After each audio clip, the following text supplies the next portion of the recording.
اعوذ باللہ من الشیطان الرجیم بسم اللہ الرحمن الرحیم۔ السلام علیکم میرے معزز اسلامک نالج کے ناظرین، آپ کی خدمت میں آج میں جو ویڈیو لے کے حاضر ہوا ہوں، اس کا ٹائٹل ہے زنا شرک کے بعد دوسرا بڑا گناہ، لیکن زنا قابل توبہ ہے اسلام میں۔ اس کے مطابق عام طور پر یہی خیال کیا جاتا ہے اور یہی تلقین کی گئی ہے کہ زنا ایک بہت بڑا جرم ہے جو کہ اسلام میں بیان کیا گیا ہے۔ بالکل اسی طرح ہی ہے، زنا ایک بہت بڑا جرم ہے، لیکن جہاں اسلام میں سختیاں ہیں وہاں آسانیاں بھی موجود ہیں۔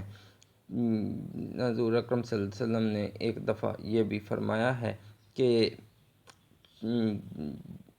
شرک کے بعد دوسرا بڑا گناہ تو زنا ہے، لیکن ساتھ ہی یہ بھی ایک جگہ پہ فرما دیا کہ جو ہے یہ قابل توبہ بھی ہے کہ اگر آپ اس کی صدقے دل سے معافی مانگ لیں اور اللہ پاک کو راضی کر لیں تو یہ معاف بھی ہو سکتا ہے۔ تو آج کی ویڈیو اس حوالے سے شروع کرتے ہیں۔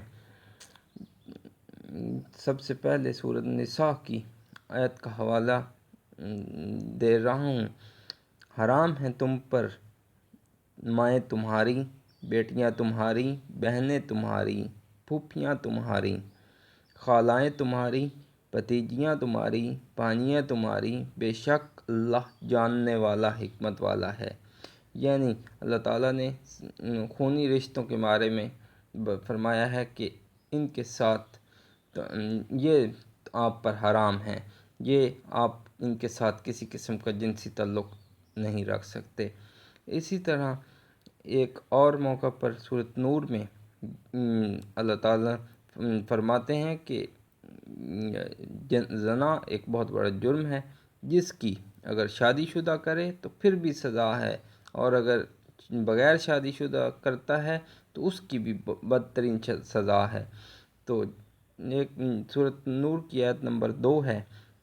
بدکار عورت اور بدکار مرد اگر غیر شادی شدہ ہوں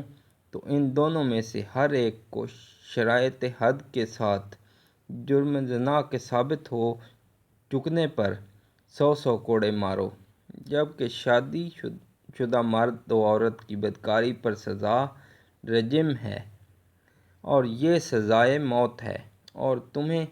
ان دونوں پر اللہ کے دین کے حکم کے اجرا میں ذرا ترس نہیں آنا چاہیے اگر تم اللہ پر اور آخرت کے دن پر ایمان رکھتے ہو، اور چاہیے کہ ان دونوں کی سزا کے موقع پر مسلمانوں کی ایک اچھی خاصی جماعت موجود ہو، یعنی سر عام پبلک میں اس کی سزا دینے کی تلقین کی گئی ہے۔ اسی طرح یہ دو موقع پر قرآن سے لنک لیا گیا ہے۔ اسی طرح اب صحیح بخاری میں نبی اکرم صلی اللہ علیہ وآلہ وسلم نے فرمایا، زانی مومن رہتے ہوئے زنا نہیں کر سکتا، شراب خور مومن رہتے ہوئے شراب نہیں پی سکتا، چور مومن رہتے ہوئے چوری نہیں کر سکتا، اور کوئی شخص مومن رہتے ہوئے لوٹ مار اور غارت گری نہیں کر سکتا کہ لوگوں کی نظریں اس کی طرف اٹھی ہوئی ہوں اور وہ لوٹ مار کر رہا ہو۔ اسی طرح صحیح بخاری میں ایک روایت ہے کہ حضور اکرم صلی اللہ علیہ وسلم سے کسی نے پوچھا، یا رسول اللہ کون سے گناہ سب سے بڑا ہے؟ فرمایا کہ تم اللہ کا کسی کو شریک بناؤ حالانکہ اس نے تمہیں پیدا کیا ہے۔ میں نے پوچھا اس کے بعد؟ فرمایا یہ کہ تم اپنی اولاد کو اس خطرے سے مار ڈالو کہ وہ تمہارے کھانے میں تمہارے ساتھ شریک ہوگی۔ میں نے پوچھا اس کے بعد؟ فرمایا یہ کہ تم اپنی پڑوسی کی بیوی سے زنا کرو۔ اسی طرح زنا سے متعلق مزید احادیث صحیح بخاری سے لی گئی ہے۔ اس میں نبی اکرم صلی اللہ علیہ وسلم نے فرمایا کہ جب کوئی باندی زنا کرے اور اس کے زنا کا ثبوت شرعی طور پر مل جائے تو اسے کوڑے لگاؤ، پھر اس کو لعنت ملامت نہ کرے۔ اس کے بعد اگر پھر وہ زنا کرے تو پھر کوڑے لگوائے، لیکن پھر لعنت ملامت نہ کرے۔ پھر اگر تیسری مرتبہ بھی زنا کرے تو اسے بیچ دے، چاہے بال کی ایک رسی کے بدلہ ہی کیوں نہ ہو۔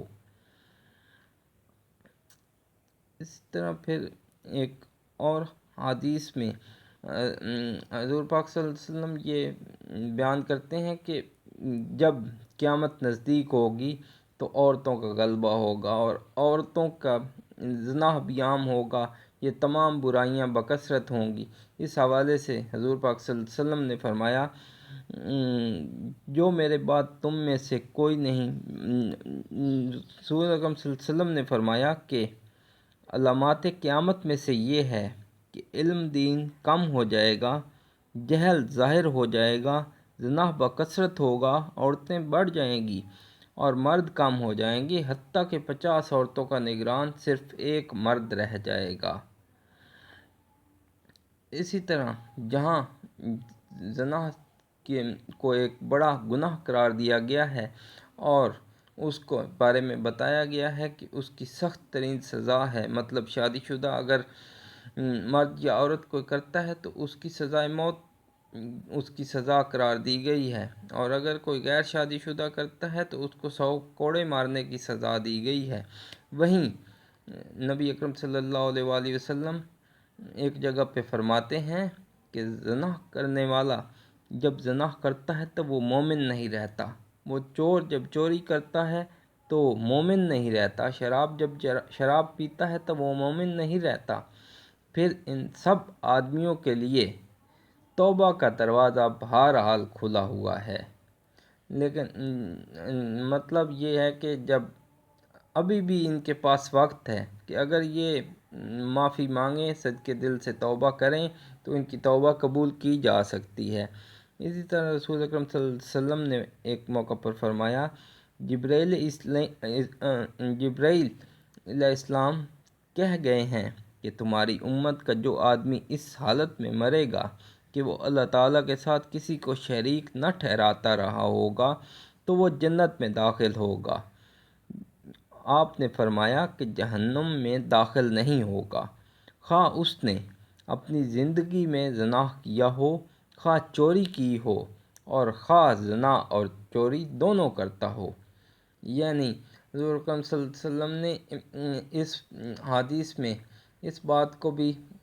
واضح کیا ہے کہ چوری اور زنا